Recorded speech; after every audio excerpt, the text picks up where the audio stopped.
The Square Ball Podcast. Welcome to the Square Ball Weekly Show number 260. Comes to you in 3 parts. We have a preview of Newcastle coming up in part 2. Part 3, we're going to pick heroes and villains. First, we'll do all the Leeds United news. Show is brought to you by Levi Solicitors. 10% discount on your legal fees at levisolicitors.co.uk/the Square Ball. That's up to 15% discount on your legal fees on conveyancing instructions until the end of January 2022. If you like what we do, you want to support us as well, TSB Plus is our membership package where you get loads of stuff. You get the extra podcasts, video and audio, a dedicated feed that's ad-free, priority access to the match ball after a game, all the digital mags from 2009 to now. You get merchandise discounts, daily email from Moscow, which is very, very good, although he's far too modest to admit it. And it's all at thesquareball.net/plus. And the best bit, a 1-month trial is available now. We've extended the trial so you can dive in for a month. We know everyone's skint in January. Try it on for size, see if you like it. If you want to try the digital mag this month, Danny Maguire interview that Rob's done, that's very good, alongside loads of other brilliant stuff as well. And you get the cheeky 10% discount off of that new El Gol Para Leeds United shirt we've done. So sign up, get the discount, and then probably cancel it before the subscription. You're not doing the sales pitch very well, Moscow. But I don't know. I'm looking at it from the customer's point of view. Okay. New mag out this weekend as well, on sale from usual spots around Ellen Road. Yeah, if you think it's good digitally, wait till you see it on paper. Looks beautiful. Right, into the Leeds United news, and we've had a new contract for Adam Forshaw, and as sure as eggs is eggs, he was always going to pick up an injury, wasn't he, in West Ham? You know, people accuse Leeds fans of being overly negative about things that are happening with the club. Things like this are exactly why football fans are as damaged as we are. Like, it's just the fates, the football gods, not smiling on us on this occasion. They are mocking us. We should say that he has since said it's not a bad injury, hasn't he? But still, you cannot have seen when he went down and you're going, it's his hamstring, and he's holding his hamstring in that West Ham game, and thought, not again. Yeah, he's described it as a small hamstring injury on Instagram. I'm fighting to be ready for Saturday. If not, I'll be back straight after the break. Yeah, don't fight for Saturday, Adam. Take it easy, rest. Get yourself ready for after the international break. You could tell when he went down because there was so many players kind of going over to him and saying, like, are you all right? What's happened? Or Junior Firpo standing like 10 yards away going, can I get a doctor? Anybody want to look at this You've been dicking about with Lionel Messi Jr. You've not had it as bad as Adam this last couple of years. I think that's the thing as well. I think that's where the concern came from, and it is a little bit, you're still on edge with him when something like this happens. But it's not the first setback. He's had setbacks since the initial kind of being ready to come back, and got over them quickly. Like the last time he was out, we wondered whether he'd be able to come back from that at all, and he came back superbly. So a couple of weeks out, it could happen to anybody. Generally happens to Leeds players. Could be worse. Junior Firpo as well, as we mentioned there, he got that knock to the head, and everyone thought, are we going to be missing him at West Ham? We only needed him for 20 minutes, didn't we, as it turned out? Yeah, that was another one. He's never been fit, has he? For Firpo, since we've had him, I think Bielsa described his time here as being disjointed or something along those lines, and it does feel like every time he comes in and starts to play well, he's out again for a few weeks. He's not really used his body for a while, has he? He's been milling around Barcelona's reserves, and according to the reports, not training at all, because if it got a bit cloudy outside, Lionel Messi didn't fancy it, so nobody got to do it because he was in charge, wasn't he? So he's kind of just been pissing about at Barcelona, doing nothing for a while. And he did an interesting interview with Adam Pope last week that might apply across the rest of the squad as well, because he was talking about because one of the things that kept him out of the team was COVID, and he says that it's not the physical impact that COVID has had on him or has on, he was talking about athletes in general, because he was saying we're quite strong, we're quite ready to withstand a virus like this, so that wasn't a problem. The problem was you can't do anything for 10 days, and he said you can do some bike work and you can do some stuff at home, but it's nowhere near enough to keep you fit. And then you go back into training and all your teammates have been training hard for 10 days, and so they're all at this level and you're at a lower level, and you then you feel like you have to work harder to catch up to their level of fitness, and you injure yourself while trying to get up to their fitness. So it's kind of like this constant like a a hamster wheel that you keep getting knocked off of with injuries. But that's kind of like, and when you think about the players that we've had with COVID, like Click, obviously, Stuart Dallas, Harrison had it as well, didn't he? And probably there's several others. They always keep it quite quiet as to who has or hasn't had it. Then it kind of, then you wonder if that is a factor in how many players have then got these muscle injuries and all these strains and pulls, because a lot of them aren't massive. When you see Forshaw hobbling off and then he actually says, no, I could be all right for the next game, it is just a little pull, and you wonder whether all the attention that's on Marcelo Bielsa's training methods apply. And there was a massive thing in the Telegraph on Saturday or Sunday morning that Mike McGrath, who writes a lot about Leeds, was saying it's time that we really need to look at what Bielsa's doing in training because of all the injuries, and they'll never get through this. Then we beat West Ham. That maybe the other side of it is also, is it an impact of the pandemic that players trying to come back from COVID are just disruptive? It's disrupting the training patterns, and it's not. And maybe there is something that they need to do in training to adapt to that. But it is an unprecedented situation of how do you put a squad of footballers through a pandemic that does these things that we've never in professional football or sport history been in this situation. So it's all, but it was interesting hearing him Firpo describing it as that's what's happened to him. Yeah, more disruptive than physical. Yeah. Paddy Bamford, he was rumoured to be almost fit for a couple of weeks, and then there was talk of him featuring versus West Ham. We had somebody tweet us with photos from Leeds Bradford Airport, and the fire alarm test is just going off as we record this. You may or may not hear that.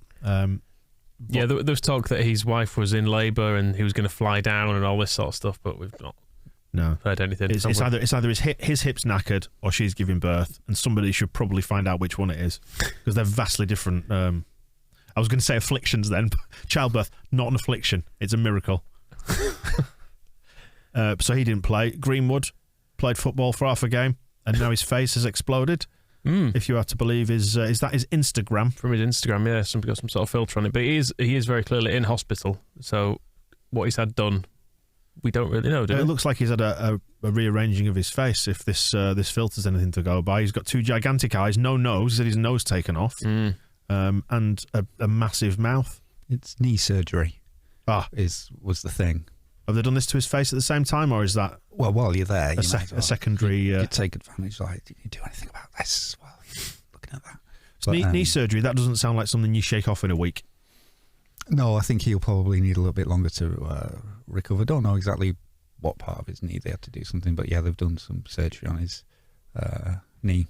Ayling wasn't out for that long, was he, after knee surgery this season? It was a bit of a... I think Phil Hay described it as a clean-up job. But they just go in and get out some floaty bits, clean up whatever's in there, have a dig about, see what you can packets find. And stuff. But it's maybe a judgment on him, because Bielsa did reveal that Greenwood is responsible for injuring Joffy. He fell on Joffy, and that's I don't know if he meant to let the name out, because he kept it under wraps for a couple of weeks. He was, Gelhardt's injured in training, and then he was like, yeah, Gelhardt, somebody fell on him in training, and then this week he's like, Greenwood, Sam fell on him. It'll evolve in the next couple of weeks as the injuries evolve, but this story will evolve into he dived on him and rugby tackled him or something like that. Yeah, he was swinging around above his head by his shoes, and that hurt him. But so that's what we know that Greenwood and Gelhardt, great mates, and they share a house, so maybe they still do. But they could maybe... I think it would be better for their friendship and our team if they didn't hurt each other. It's like taking kids to like a soft play area, and they end up crying, don't they, injuring each other in the ball pool and stuff. If we take Leeds players to a soft play area, they'll find the one razor blade that somebody's dropped in the bottom of the ball pool. It's absolutely guaranteed. That's probably where Archie Gray does genuinely go, is that young. Raphinha, we're going to be missing him towards the end of January, because there is the international week, although there are no European fixtures. It's to accommodate, obviously Afcon is going on, and we've got South American round of fixtures for there. They've already qualified Brazil, let him stay. World Cup qualifiers, but he's been called up, hasn't he? Selfish. There are technically no games. Yeah. But it's whether we get forced to play Aston Villa and Liverpool. But if we do, they have many more players. Both Afcon and I think Liverpool have 3 called up for Brazil. Villa, if we play them, Coutinho will be away with Brazil, and I think they've got 1 or Louise? 2. Does he go in there? I think he might do, yeah. So we can cope without Raphinha. Well, we know that Liverpool cannot cope without, one player. If Van Dijk wasn't available, they'll melt they can. down. They'll just moan about it a lot. Yeah, exactly. And so it's almost worth rescheduling the Liverpool game for that week just to really upset Jurgen Klopp to the absolute maximum. When will we actually know? When Klopp, don't get to when Klopp decides. Okay, it just feels weird. It feels like there's this weird thing like hanging over of there might be some games this week, but equally there might not. Well, anyway, Brazil are playing Paraguay and Sash's favourite country, Ecuador. So we'll see what happens, whether we get to play those or not. We'll play them at some point, I imagine.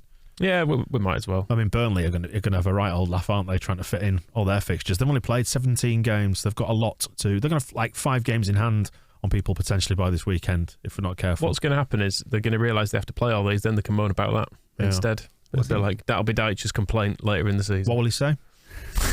It's too many fucking games. Although for the Championship next season, 46 to get ready for, yeah. The complaint won't be from Burnley because they can't, but it'll be like Moyes has been this week because it was Norwich who called off their game. That meant the West Ham match had to be played on Wednesday. And it's all the teams that are supposed to be playing Burnley will have to fit games against Burnley in later in the season. They're the ones who quite justifiably, Moyes kind of does have a point. He just needed to shut up whinging about it. Read the room as well, given that you were playing against Leeds plus some children. Yeah, exactly. He's picked the wrong moment to moan about it, but and we will also go back massively on this point when we get to heroes and villains later on in the show. The other teams who will have to fit in the games against Burnley through no fault of their own is they should just refuse to play. All the game postponements as well, and listening to other fans, you realise there's a sort of madness of the transfer window as well, where every club thinks after the transfer window they'll be stronger. But there's only a limited number of players in the world, but every club thinks they need to sign 3 or 4 good players. Yeah. And where they think they're getting those 3 or 4 good players from, who knows really? Because everyone is going like, well, if we'll postpone this game and then we'll get someone back from injury. We'll maybe be able to buy it. Like Burnley will be thinking, well, we need to buy a striker. Well, they get Cornet back as well, don't they? Yeah, because they obviously sold Chris Wood. So they're like, well, we just need to get a striker. But everyone needs a striker. And everyone wants to keep the good strikers. So where all these players actually come from? They'll still be Burnley. And if you're a striker with the option of going to Burnley and you see how many games you're going to be playing in how many weeks, you think, a bit much that. I'll go Newcastle instead and play slightly fewer games and still go down. I know that if you throw a sponge at Twitter, you'll hit an idiot. But there was one Arsenal fan, I think yesterday, who was saying that one of the reasons it was fair for them to call off the North London derby was because we were down to these bare bones, and yes, our defender was fit, but you can't expect us to play a defender in midfield. Right. That was their sincere opinion. You can't expect us to be. So the Premier League are allowing for tactical shifts now. Wow. Well, yeah, his point of view was that, we had enough defenders, but we didn't have enough midfielders, so it wasn't fair to make us play and people were just like, why don't you play your defenders in midfield? Look at George Graham's teams of 96-97. There were often 8 defenders in those, and there was not a problem with it apart from entertainment-wise. Yeah. It's strange how people will just, maybe we do it to an extent, but the desperation to make the world fit what your football club has decided to do, whether it's right or wrong, is just madness. Just on Afcon, we need to say well done to Max Gradle for scoring that winner in the Côte d'Ivoire's first match against Equatorial Guinea. It was a great goal. Good kit he's wearing as well in that one. It's kind of white with some black speckly stripes. I think I can congratulate him on the goal. It almost, like the quality of it, it's a beautiful strike, almost makes up for him being 34. No, he's not. He's 20. No, I know it's really unsettling that Max Gradle is now the 34-year-old experienced captain of Ivory Coast, Côte d'Ivoire, and an emotional one as well. He still started with tears in his eyes after scoring that goal because his father died in January, and because of the pandemic and everything, he couldn't go to his funeral. So there was a lot of emotion in that moment. But hopefully, Côte d'Ivoire could win it. He's got. Although they only drew 2-2 with Sierra Leone, but then our Max was on the bench for that one. But they're up front, they had... Who was it? I just want to check my facts, so I'm not... He's Googling it. I would say, did you see the Côte d'Ivoire keeper? I think I don't know if it looks it looked, should we say, is he the one who sort of falls on his face? Questionably, and throws it backwards. He fell over and he sort of threw it backwards out of his legs, and it looked a little bit he questionable. Well, he's completely knackered his knee in the process. Right. It's the pitch was a farmer's field, and as he's going for it, his knee is buckled underneath him, and so I think he got stretchered off. Okay. And yes, because they ended up with it was Serge Aurier of Tottenham who went in goal. Okay. Instead, they've got Eric Bailey. Doesn't he play for Scum? He does, but he's a Premier League player technically. Wilf Zaha is up front with Sebastian Heller and Nicolas Pepe. So the three players who are keeping Max Gradel out of the team in this game are pretty good players. All in all, they've got it's where Maxwell Cornet has gone from Burnley, so escaping Dyche's madness.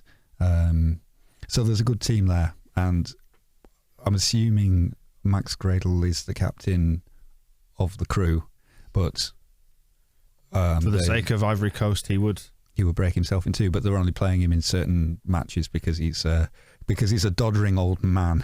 No, he's not. Max Gradel. Speaking of which, Lewis Baker has left Chelsea, just 2 years short of his testimonial year. You see that? He was there for 8 years. Do you know how many games he played in that time? It was two. Yeah. It was two, wasn't it? And he's gone to Stoke, hasn't he? So out of the frying pan and into the pot.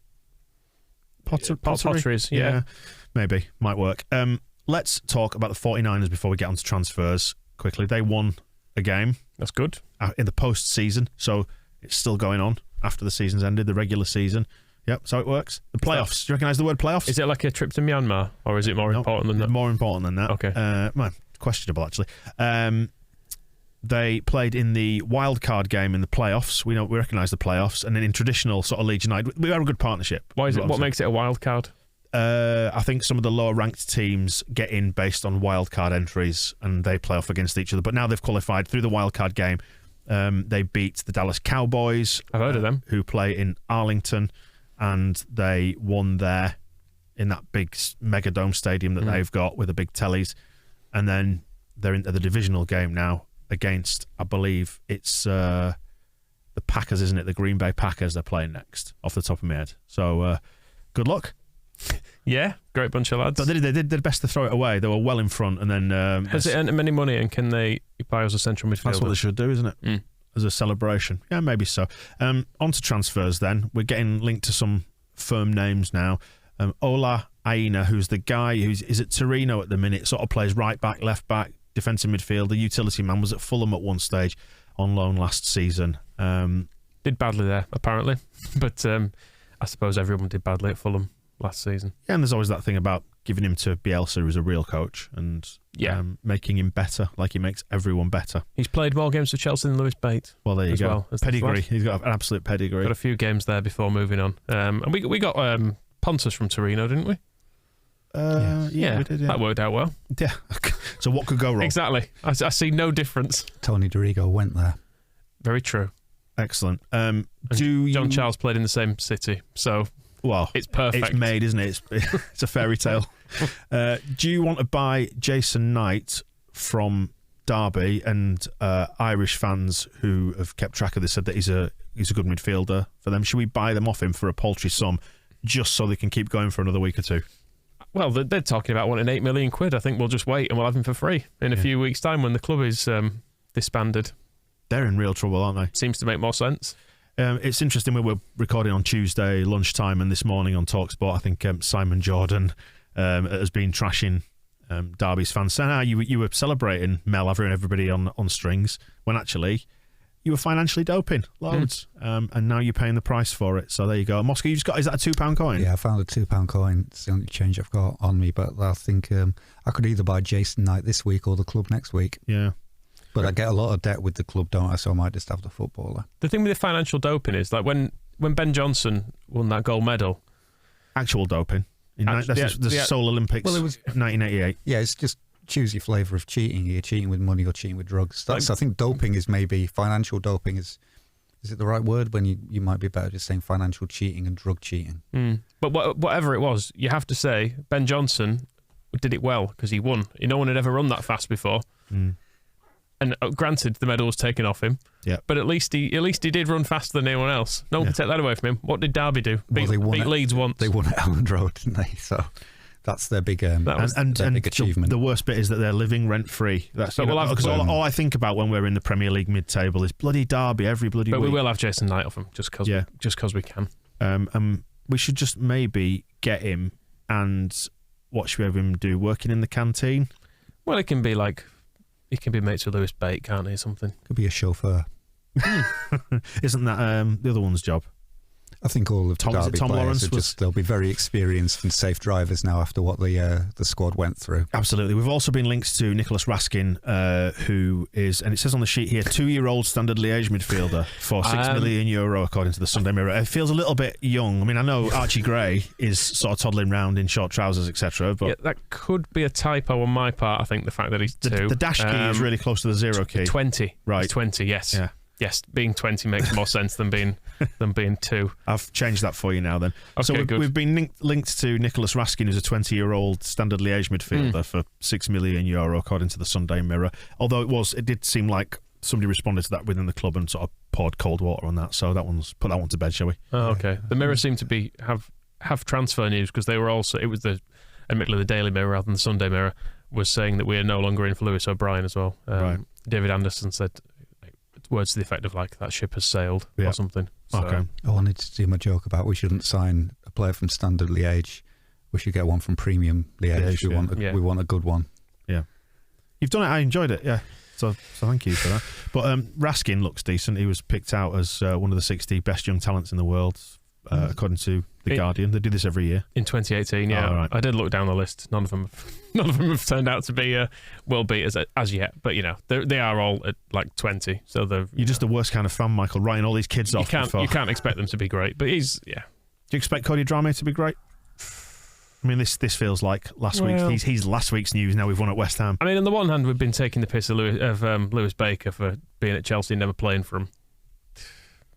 Maybe he's got a point. For what it's worth, I understand a young player's desire to want to play football week in, week out, but you can't help but feel that Bielsa's position on this, because it feels like he almost talking like a man who's been betrayed. To look at it from Drama's point of view for a minute, there has been a vacancy at right back this season, and he's played Shackleton and he's played Dallas, and so I can see why he might be like, well, if not now, when? And I guess Bielsa's response to that would be, well, you're not... Last week. Yeah, well, yeah. And when those other players are available, they are better than you. So they play. So get better. Yeah. You're in with a chance, but you're not there yet, and I guess then it does come down to the players to say, well, I think I am, or I think I want to play games, but at a low level. Maybe if I'm not good enough for you, I am good enough for And there's Cardiff. also there's reports of, like, if he's not maybe been as integrated into the group as some of the other young players who've kind of really leaned into it. Like you saw a little bit of evidence about that. I don't know if you were aware that, but he wasn't following any of the other team on like Instagram and vice versa. None of them were following him. So you wonder, because there's that senior circle within the club, and if you're to believe reports, then they're saying that he hasn't really kind of pushed himself into that and maybe gained the acceptance of that senior group in the way that someone like Gelhardt has, who they've been talking up. So maybe it makes sense in just even socially, from a social point of view, for him to take himself out of that group. I don't know.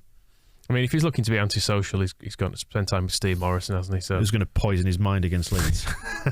It is an interesting question overall as to what's best for player development. Bielsa's point of view is that training with us and being in a squad that gives you a chance of playing in the Premier League is a really good place to be in. But it's almost, and I'm interested in how it's becoming seen as old school, this idea that you need to go and learn your craft at the bottom of a league somewhere, and that to be a top footballer you've got to spend some time learning whatever Morrison and his coaching staff can teach you. And the coaching staff at Cardiff I don't want to badmouth the records, but it's like an ex-Cardiff and Huddersfield player, whose name now escapes me, who he knows the club. And then there's another player who spent his entire playing career in the Welsh League, apart from a few games for Bristol, which is basically Wales. Hello, if you're in Bristol, by the way. He's only crossed the border a couple of times. And there's really no kind of good coaching experience. And it's kind of, it's a truism long held that you need to go and play games and learn the game. But then, and I think I've said a lot of times that Phil Foden never going out on loan from Manchester City, never really actually, when you look at it, I don't think he actually played that many times for their under-23s. He's just since, so his first Premier League games were 2017-18 season. He played 5 and then 3 in Europe. And it's just been first team training, and then over the years in the Premier League, he's gone 5, 13, 23, 28 last season. They've just gradually building his minutes. Yeah. And that was good enough to make him one of the hottest prospects at the European Championships and looking like one of the world's best footballers. So there's not a tried and true one size fits all model anymore, where before, I don't even know if it was true before, because when you think of our last great batch of youngsters, when you had Woodgate and McPhail and the guy who married her off Emma Dale and Alan Smith and all those players coming through, they didn't go out on loan. Milner went out on loan after making his debut, but he was 16. So there was and they were getting him out of the way of a relegation battle and then brought him back into it. But apart from that, it was very much just like, you lot are good enough. You've learned everything from Eddie Gray. We'll put you in the Premier League straight away and you'll be absolutely fine and build you up that way. So this idea that you have to go out on loan to somewhere terrible with an awful manager and lose every week, which they lost his debut, it just doesn't quite hold true when the other option, and it is a risk because you do have that Lewis Baker aspect, but he had all his loan moves as well. But are you necessarily being held back if you're not playing week in, week out, when there are other options available, like the Foden one that is the one that keeps coming to my mind? The thing is, Phil Foden is incredibly good and has been considered like possibly like the best young player in England since he was about 14. And so that's it. But why wouldn't he benefit from playing professional games? I suppose because if his technical ability is good enough to train with Man City's first team from a younger age, maybe they see him as.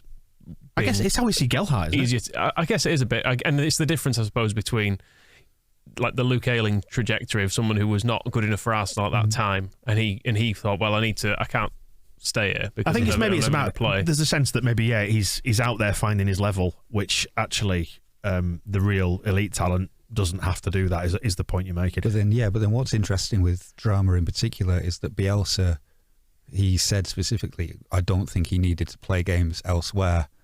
So his view of his ability and his talents was that he's not Foden level, and I don't think he ever will be, but that he will get everything he needs from training with players of the quality of Liam Cooper, and I always pick on Liam Cooper. We don't have a Bernardo Silva to put next to him, but basically his view is he's good enough to be in a Premier League squad, and he will learn everything he needs to learn from being in a Premier League squad and training with Leeds United.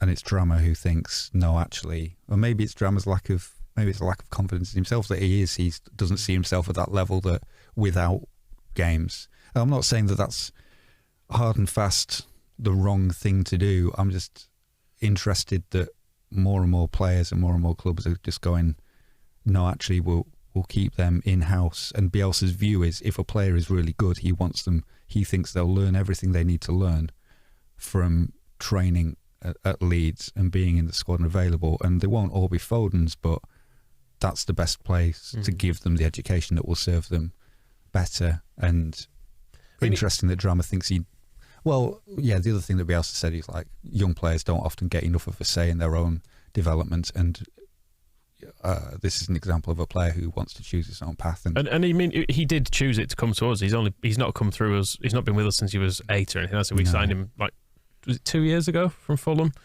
and he came to us because he could see more of a pathway into the first team, didn't he? So I guess if he's now seeing that there isn't that pathway, I guess the weird thing is he just got in the team, and he would have played at West Ham probably, or he'd have at least been on the bench, and Yeah, he was getting there, wasn't he? That's the thing. And it's where you draw the line as well of like whether it's because we're saying on the other show about how what's great about all our young players is that when they get in the team, they absolutely are ready because we train them to be ready to play in the Premier League every week. So if what you're doing, because that's the other part of it, is if what you're doing from Monday to Friday in training is working the job of a Premier League footballer as if you're going to be playing on Saturday, and then all that happens on Saturday is, well, Luke Ayling's fit, so you're not playing. Surely you're getting a better work experience than being trained by Steve Morrison and his half-wit mates from Monday to Friday to prepare you to be ready for a lower half championship match. You've killed Michael. You know, what's a better use of your time during the week compared to what you do on the weekend? It's kind of, and you don't end up with the minutes on the pitch, but yeah, I get it. So there's a balance, and I'm not saying, as I said, I don't think one is right and one is wrong, but it's interesting that it seems like it's changing from the old. I held loads of 7-Up when you said halfwit, mate. The easy old rule of you have to go out on loan to get experience doesn't seem like it's as relevant as it was. Well, now he's gone. He's irrelevant. Let's just say how shit he was against Arsenal. Get yourself together, Michael. It feels like he's probably not going to come back from this, doesn't it? But yeah, not while Bielsa's here, I don't think. Best of luck to him. Yeah. Whatever. And whatever. That's the kind of positive family environment we want to foster. Anyway, the under-23s beat Derby 2-0 in York. Great goal by Amari Miller. Charlie Allen got the second late on. Probably the last time we'll play their 23s before they go bust. We can have them, can't we? I suppose we'll have whoever's left. Yeah. That might help the under-23s stay up as well if Derby go bust, because they are, I think we've overtaken them on points now, but they have a game in hand, and they were just above us in the relegation at the bottom of Premier 2 Division 1. We also beat Wigan in the Premier League Cup, didn't we? Max Dean scored that absolute scorcher. And LUFC women through to the semi-final of the County Cup, won 4-0 at Harrogate Town. Laura Bartop with another goal, scores for fun these days, and a couple of others from Soz Martin got 2, Elliot another. Good win, that. And I think they play some league games again soon, because it has been a very long time since they've had any. There's a really, when you talk about the fixture congestion and pile-ups, there's a really weird thing at this level where the County Cup takes priority over everything. So if there's a County Cup game that's to be played, the league matches have to move, and It always screws everything up, especially because you get drawn against like a little pit village in the West Riding County Cup. Barnsley. That plays on Bradford Park Avenue. That plays on a cabbage patch in December and January, and they can't get the game on, and you have to keep delaying week and week until you find a pitch that you can play them on. Right. It's always a mess. Just hopefully they'll get promoted and into the is it the National League next? We decided. Well, you get to basically step 3, the step below the Championship, and then it's the Super League above that. But I think we still get dragged into the County Cup just for being in, unless we succeed from Yorkshire. And that is all the stuff in the news roundup for part 1 of show 260. We've got the Newcastle preview coming next, and we will do heroes and villains in part 3 as well. Stick about for that. The Square Ball Podcast.